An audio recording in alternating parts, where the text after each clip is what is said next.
నర్సంపేట పట్టణంలో కబేలాను అధికారులు పర్యవేక్షణ చేయకుండా గాలికి వదిలేశారు.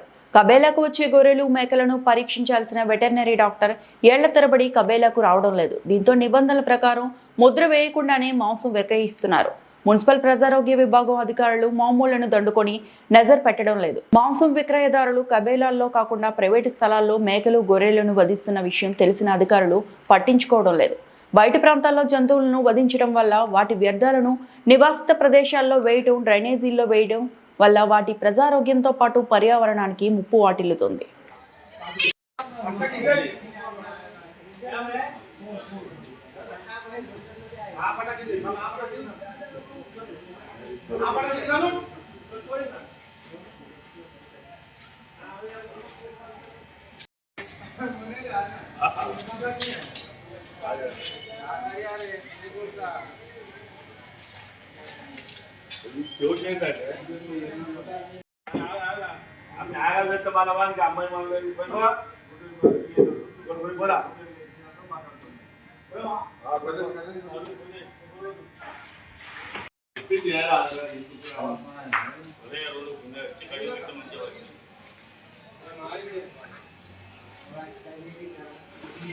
बच्चे जाके वो भी तो नहीं लिख देते ये वोट इसमें डालेगा यहाँ क्या करता वो बोलने में डाल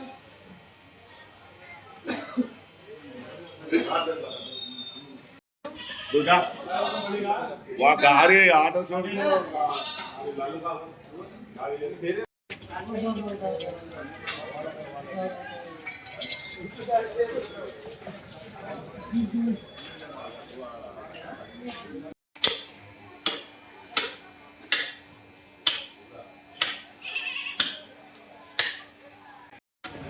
నా పేరు Ravula Satish, mutton shop association కార్యదర్శి. మాకు కమేలా చాలా అందుబాటులో ఉన్నది. మున్సిపాలిటీ వాళ్ళు బాగా పూర్తిగా సహకరిస్తారు. వారానికి ఒకసారి క్లీన్ చేస్తారు. వాటర్ కూడా స్పెషలిటీస్ బాగానే ఉన్నది. కరెంటు కూడా మంచిగానే ప్రతి టైంకు అందుబాటులో ఉంటుంది. కాకపోతే ఒక బోరు మాత్రం, ఇదే బోరును మన కూరగాయల మార్కెట్ వాళ్ళు వాడుకోవడం వల్ల ఇలా యూనియర్స్ ఆ బాత్రూమ్లు ఇట్లా ఇందులోనే పోతారు. ఒక బాత్రూమ్ అనేది బోర్క్ అనేది ఒకటి స్టార్టర్ వాళ్ళకి వేరే ఒకటి అరేంజ్ చేస్తే, దీనికి దానికి సంబంధం లేకుండా చేస్తే అక్కడ టాయిలెట్స్ వాటికి యూజ్ చేసుకుంటే బాగుంటుంది అనేది మా ఉద్దేశం.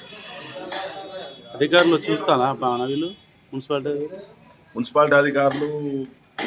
మున్సిపాలిటీ అధికారుల కనసనల్లో మేము నడుస్తున్నాం, కానీ వాళ్ళు వస్తున్నారు, వచ్చి ఎప్పుడో ఒకసారి వచ్చి చూసిపోతున్నారు. అయినా ఇక్కడ అందరు రారు. ఇక్కడ కమేలకు దాదాపు అందరు ఇళ్ళనే కట్ చేసుకుంటారు. ఒక 3-4 షాపుల వాళ్ళు మాత్రమే ఇక్కడికి వస్తారు. మున్సిపాలిటీ వాళ్ళు మొత్తం కమేలా అనేది మొత్తం నర్సంపేటకు సంబంధించిన మటన్ షాప్ యాజమాన్లకు సంబంధించిన ఉమ్మడి ఆస్తి.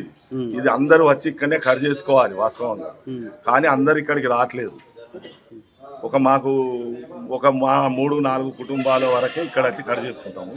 ప్రతిమ వారు ఎవరు ఇక్కడికి రారు.